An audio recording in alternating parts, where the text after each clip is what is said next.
Capítulo 27. A mordomia do tempo e dos bens. A mordomia do tempo, primeiro. A vida e o tempo são uma responsabilidade especial e uma mordomia que nos foram dados por Deus.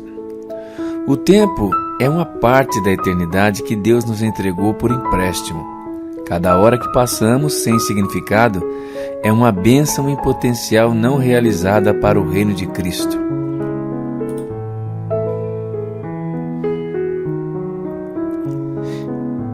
E uma recompensa eterna em potencial perdida para sempre. Satanás quer roubar a Deus e tirar nossa recompensa, roubando-nos o sábio uso do nosso tempo. Aí fica a pergunta: o que você está fazendo com a sua vida?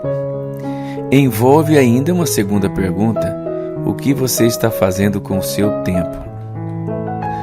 Todos precisamos de tempo para passar com a família, os amigos e outros. Não perdemos tempo quando desempenhamos nossos deveres normais. Deus quer que cumpramos nossas responsabilidades com a família, nosso empregador e nossa igreja. Ele quer que tenhamos a comunhão e a recreação sadia necessárias.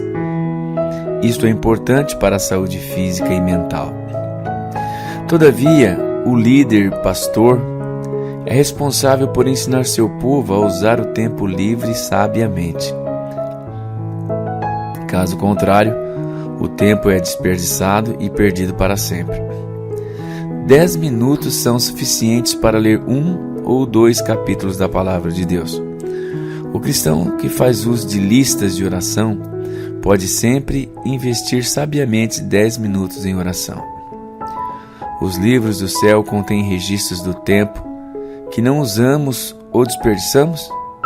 Sem dúvida, precisamos ver o tempo em seu tremendo potencial para o reino de Cristo e nossa recompensa eterna. Prestaremos um dia contas a Deus do que fizemos com nossas vidas. Isso inclui o que fizemos com os nossos dias, horas e algumas vezes até o que fizemos com os nossos minutos.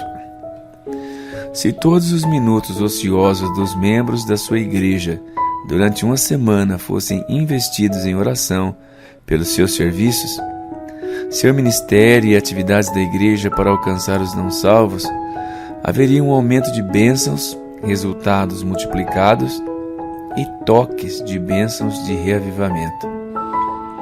Ficamos chocados quando alguém morre prematuramente e dizemos que foi uma tragédia. Some os minutos desperdiçados dia após dia durante uma vida inteira, e isso será o mesmo que cortar vários anos da vida da pessoa. É pecado tirar a própria vida ou a de outro.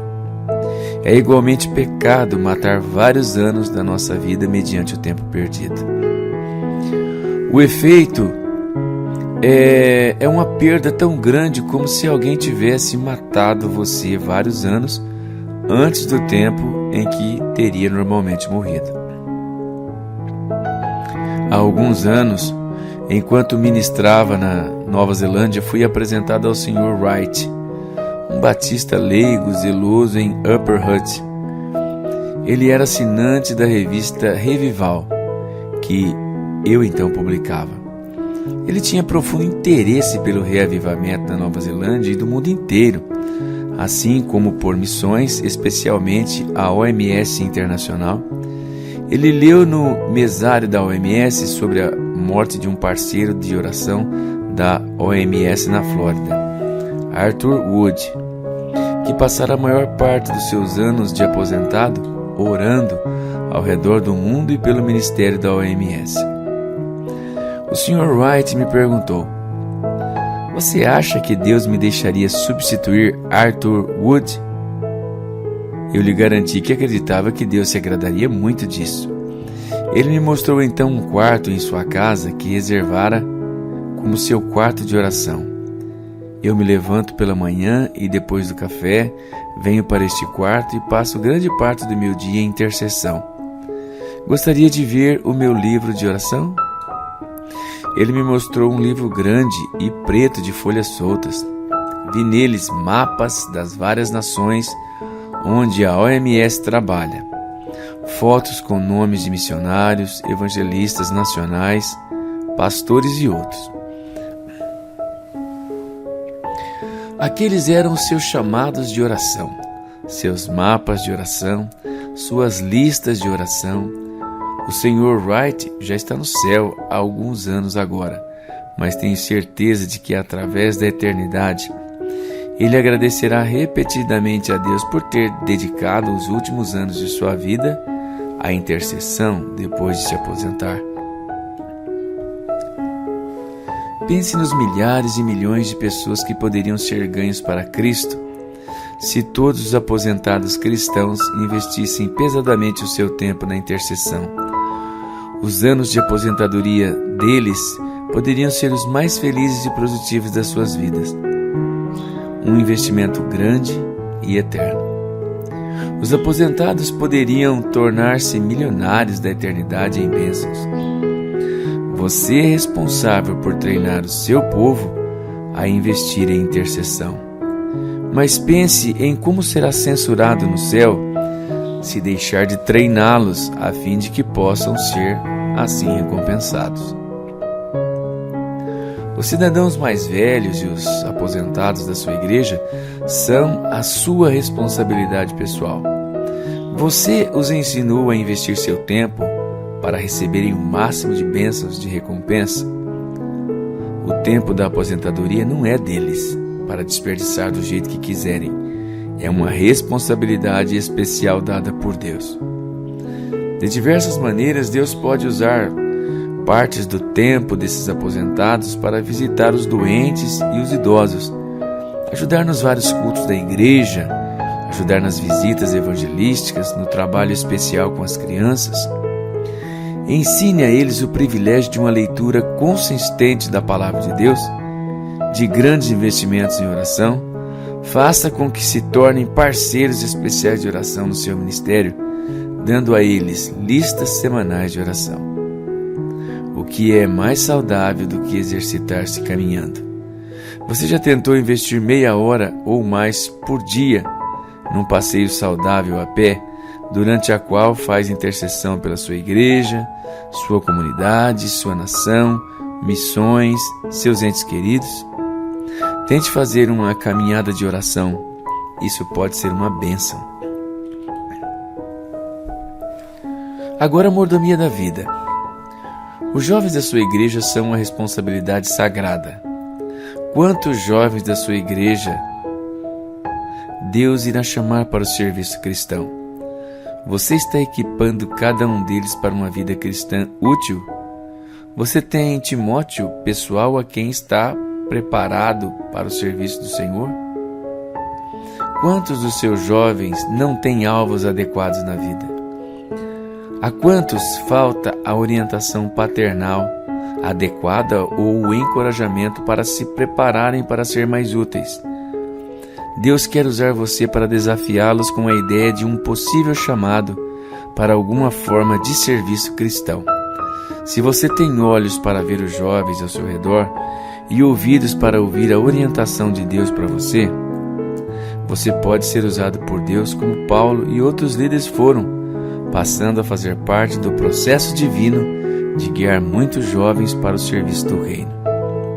Onde quer que Paulo fosse, ele parecia descobrir membros de equipe em potencial, encontrar meios de envolvê-los e depois ajudá-los mediante um período mais curto ou mais longo de treinamento no serviço. Descubra o seu Timóteo, Lucas, Tito, Onésimo, Aristarco, Sóstenes, Marcos, Silas, Priscila e Áquila. Deus ajudará você a descobri-los e a guiá-los para cumprir a sua vontade para as suas vidas. Como líder, você é responsável por desafiar o seu povo com o chamado de Deus. Ensine-o a orar regularmente para que mais obreiros sejam enviados para a seara de Deus. 2 vezes durante seu ministério, Jesus ordenou aos seus seguidores que orassem pedindo obreiros cristãos.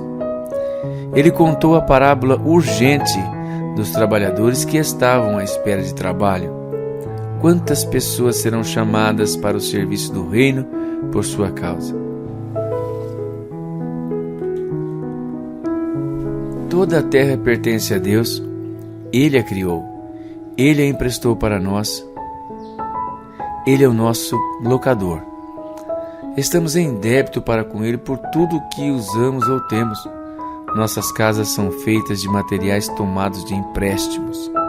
Nossas roupas, cada um dos nossos bens, são uma espécime de empréstimo dele.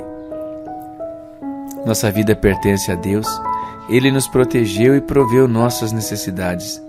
Se Ele não nos tivesse cercado de misericórdia, teríamos sucumbido há muito tempo aos milhares de germes e doenças que estão ao nosso redor. Devemos a Ele a vida e a respiração. Nossa salvação, o perdão, a presença e o poder de Deus em nossas vidas é a promessa divina dos céus. São nossos através da graça de Deus.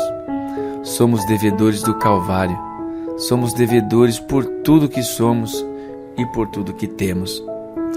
Deus nos pede para dar-lhe uma parte significativa de nossa renda e dos nossos bens. Na dispensação do Antigo Testamento, Ele exigiu 1/10 da renda da produção do povo. Devemos a Deus mais do que eles. Não seria de surpreender se Deus pedisse 1/5, 1/4 ou até metade a alguns de nós. O mínimo que podemos fazer é dar o dízimo e ofertas de amor adicionais. Dar a Deus é um meio de mostrar amor a Ele. Quando considerarem as recompensas que poderiam ter recebido se tivessem investido mais na causa de Deus, alguns cristãos ficarão chocados no dia do juízo ao descobrir que, em relação às recompensas, e falando de um modo comparativo, eles não passam de eternos mendigos. Você, como líder, é responsável por treinar o seu povo a dar. Deixar de fazer isso é prejudicar a igreja e o avanço do reino de Cristo. Deixar de ensinar a contribuição é roubar as pessoas das recompensas que elas vão ter no céu se contribuírem. Quanto mais se sacrificam no dar, tanto maior será a sua recompensa eterna. Será uma vergonha para você como líder cristão se não treinar o seu povo para ofertar generosamente e investir assim na eternidade. Se alguém está desempregado e sem produzir nada, treine-o a dar uma porção maior do seu tempo em lugar de dinheiro. Ele pode ajudar a manter limpo o prédio da igreja, pode dar recados para o pastor, pode distribuir literatura evangelística, ler as escrituras para os idosos e doentes, ir de casa em casa testemunhando, ou dar testemunho em pontos de recreação, nas ruas ou praças onde o povo se reúne. Ele pode preparar listas e passar diariamente várias horas em serviço de intercessão. Pode ajudar o pastor a orar todos os dias por cada membro da igreja. Pode visitar e orar os doentes. Pode ajudar os salvos e os não salvos de maneiras práticas que demonstrem o seu amor cristão e ser uma bênção para os outros. Pode fazer do seu período de desemprego um investimento eterno. Que ninguém diga que ele não pode contribuir com nada. Se der conforme as suas possibilidades, Cristo irá recompensá-lo grandemente nas eras vindouras. Você, como líder, é responsável por ensinar cada crente a mordomia da vida, do tempo, dos bens materiais e a melhor maneira de investir para a eternidade. Ninguém é pastor fiel se roubar o seu povo das recompensas do céu por não lhe ter ensinado a dar bens, tempo e a sua própria vida.